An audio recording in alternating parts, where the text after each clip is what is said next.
The story title is Being Ungrateful. Natalie was born and brought up in a good house with both her parents and her big brother Joel, who was 3 years older than her, and ever since she was born Joel loved her so much that he swore to protect her.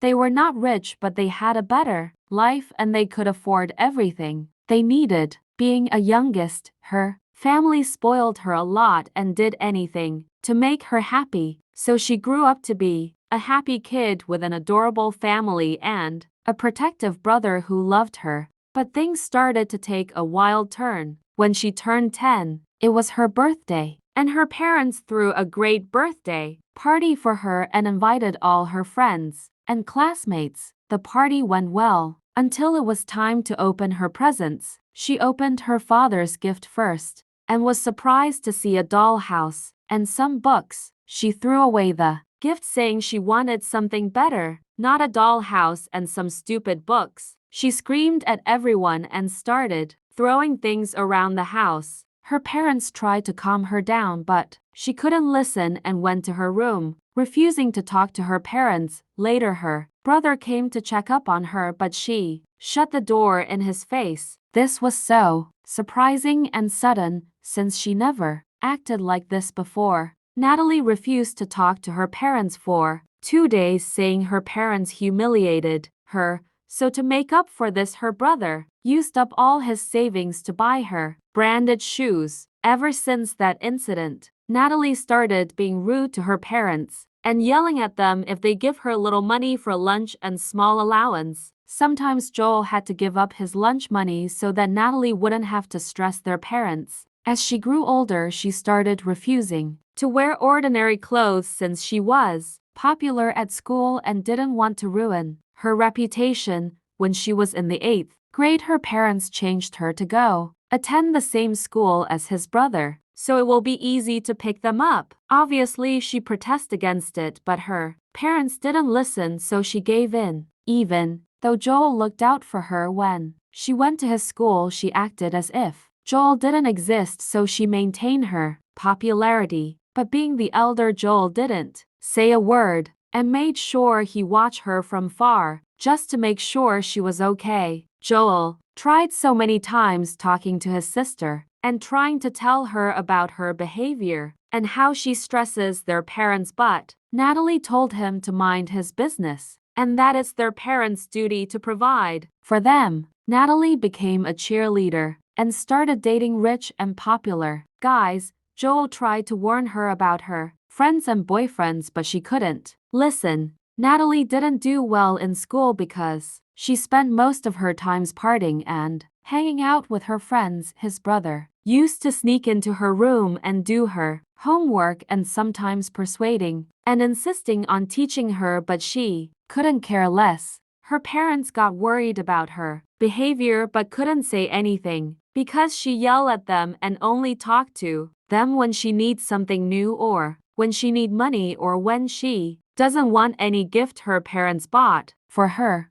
It was Friday afternoon and it was her 16th birthday, and she went shopping with her friends to celebrate her birthday. When she went home, her family planned a little birthday surprise and some wonderful gifts, but she got furious upon opening them, saying she wanted a Chanel bag on her sweet 16. Her parents tried reasoning with her, but she couldn't listen, saying she want that bag or else they should not talk to her. So the next morning, their father rushed to go and buy the bag to give it to her before the afternoon. Unfortunately, on his way to the mall, he got into an accident. The family was called to the hospital only to hear that their father had passed away.